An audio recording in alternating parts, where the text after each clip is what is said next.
Ladies and gents, welcome to another Punk Politics with me, Aid Thompsin. Today, off the back of this latest headline and this whole floating refugee jail thing, we're taking a look at the Tories' penchant for being mean to foreigners, for being cruel to immigrants, and what those attitudes say about some Tories and their intelligence.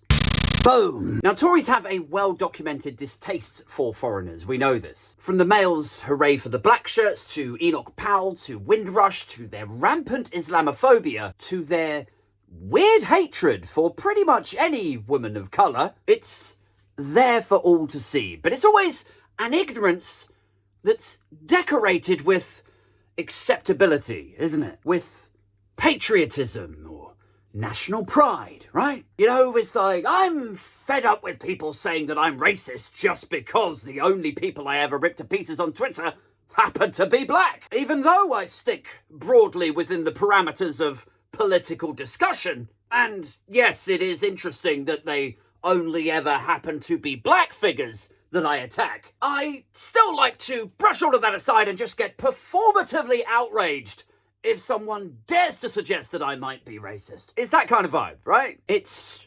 ignorance, sort of decorated with an amateur dramatics attempt to feign concern. That is what we're getting at today, is ignorance portraying concern. Like, appealing to your most base level instincts, portraying a greater good selflessness. Well, I don't like asylum seekers because I think they might be dangerous to everyone. But these people are like a sort of political equivalent of a caveman who's like, guys, if you let me impregnate all your women and daughters, then none of us have to deal with their PMT every 4 weeks. I'm willing to do that for the benefit of the tribe. It's ignorance portraying concern for the greater good. And anyway, the modern day Tory manifestation of that nonsense is ragging on refugees under the guise of border security. Well, we don't know who these people are, Ed. Uh-huh. We've got to protect our borders. Like, it sounds almost legit, doesn't it? But so did Milli Vanilli, so.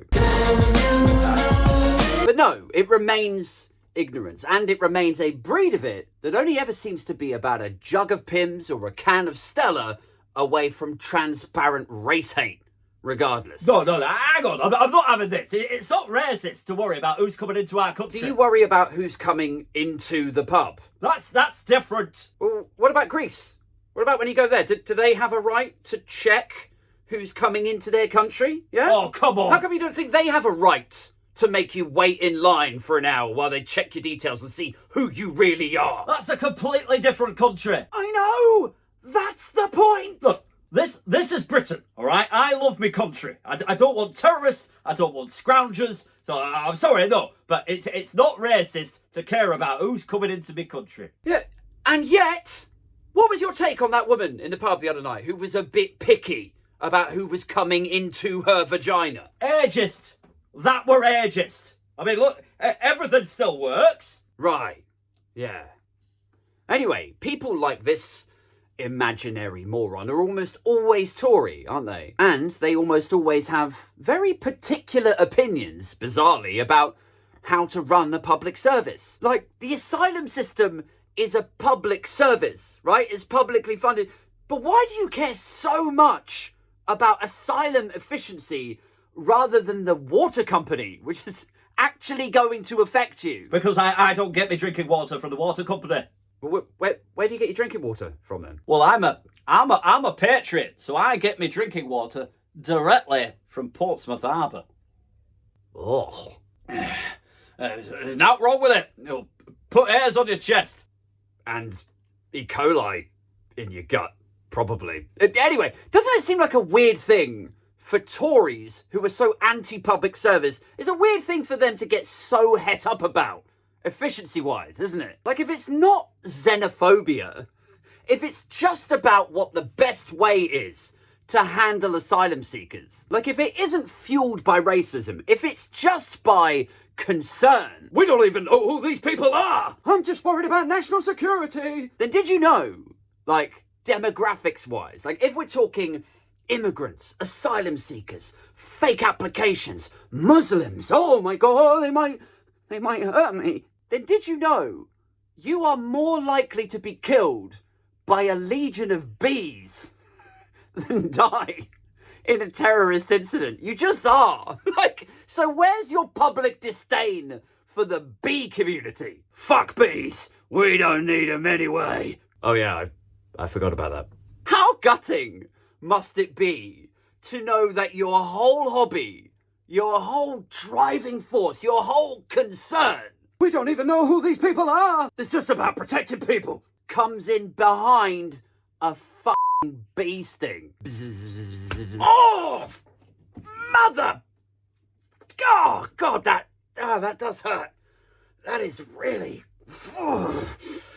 That's made me angry. I'm going to have to spend every night and day sharing Express articles about my sting. But no, we know this isn't about the actual issue of asylum or border security, because the flaggy Tory accounts who champion things like the Rwanda Flight or the floating prisons, when they talk about this stuff, they're like, yeah, fire a cannon into the small boats, slash the dinghies, send a message. You know, they got their arms folded, flags flapping around them. They got the Dam Busters theme tune on constant rotation in their head. Like, people who walk by them can hear that shit when they're next to them in the Greg's queue. You know, you're grabbing a steak bake with your wife, you're like, do you hear that? Do you hear the Dam Busters? They're like, where is that coming from? Like, if that's you with the Dam Busters in your head and the send a message and all that, and you tell yourself and anyone who will listen angrily that it's just about border control and border security, I mean, you must understand that it's racists, typically, who get all passionate and irrational about the subject of letting foreigners in, right? You see that, don't you? So if this is just about security, as you suggest, then why are you so angry about it? You know, if this is just about security, but then, like, shouldn't the rhetoric be dialed down a little bit? You know, invasion would be out, and in would come, you know, I don't know, talk of standards and background checks and the methodology that you want to use in your fantasy dinner party border patrol and asylum processes. No way, no, I just get irrationally angry and wave flags at everything that I'm interested in. Righto. Yeah, I'm really into spa days at the country club, but I am the angriest man you've ever seen getting a massage. You know, like, if it's not racism, wouldn't you be looking at things, like, with a cool head and weighing up your options as to how to run borders effectively? Wouldn't you be doing that? Wouldn't you be applying for a role on the Home Office Standards Commission or something? You know, like, less time on Twitter, more time looking at the pros and cons of the EU's Frontex system, perhaps, rather than, I don't know, standing in a car park, waving my St. George's Cross flag, shouting at refugees who are staying in a travel lodge. Like, if it's just about we don't know who these people are and it's about security, why are these people so angry? The other thing for me is like, wouldn't you be worried that you're being, like, you're perceived as racist? You know, because that would be my worry. Like, if border security was my hobby, weird hobby though it may be, I mean, try drinking, it's way funner. Aye, from Portsmouth Harbour. No! Stop drinking sewage! It's making you insane! But, like, if I cared about border security that much, but I was opposed to racism, I reckon there would be a moment of clarity for me, you know, where I'd be stood in that Premier Inn car park, clutching my England flag, flanked by morons, skinheads, deadbeat dads. You know, this guy's holding a "There Ain't No Black in the Union Jack" banner. And this one over here is having a screaming match with his wife. You know, she just wants him to come home and be a father. He's like, well, we don't even know who these people are, Tina. And she's like, your kids don't know who you are, Dave. You know, there'd be a Nazi emblem here and a skinhead over there and a Muslim grooming gang's placard here. All the greatest hits, right? But I think if that was me and I just cared about border security and I was opposed to racism, I think at some point I would have that moment of clarity where I would be stood there like, look around me and see all these people and I would go, oh no, everyone's going to think I'm a racist. But the fact they never stop to think that tells you one of two things, doesn't it? Either they're racist or ferociously dumb. Take your pick.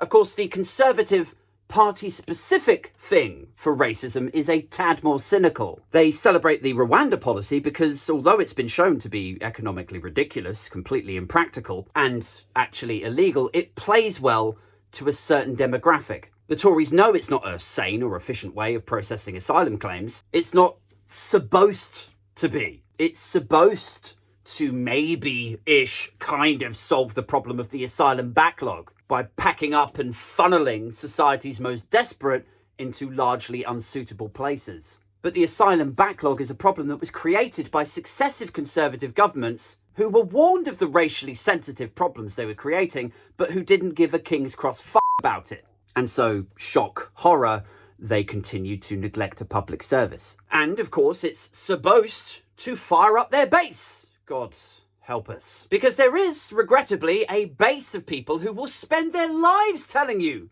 that they are not racist, but who, curiously, can't keep their dicks limp at the thought of shipping some brown people off to a penal colony somewhere. There are absolutely a base of people who love that shit. Tories pursue policies like the wave machines, the floating prisons, the Rwanda flights, not because they think it's an efficient way of dealing with asylum seekers. They know that it's not, but because they know and want to leverage off the optics of it. They know that a subset of the population, their slice of the electorate, actually quite like the idea of rounding up foreigners and shipping them off, maybe put them on trains, get rid of them. They know that putting refugees on flights to Rwanda or on a condemned boat and pushing it out to sea is about as close as they can get to stuffing them in chambers and disposing of them without attracting any further uncomfortable comparisons to people they used to celebrate. What they're doing is stoking the fascistic fire,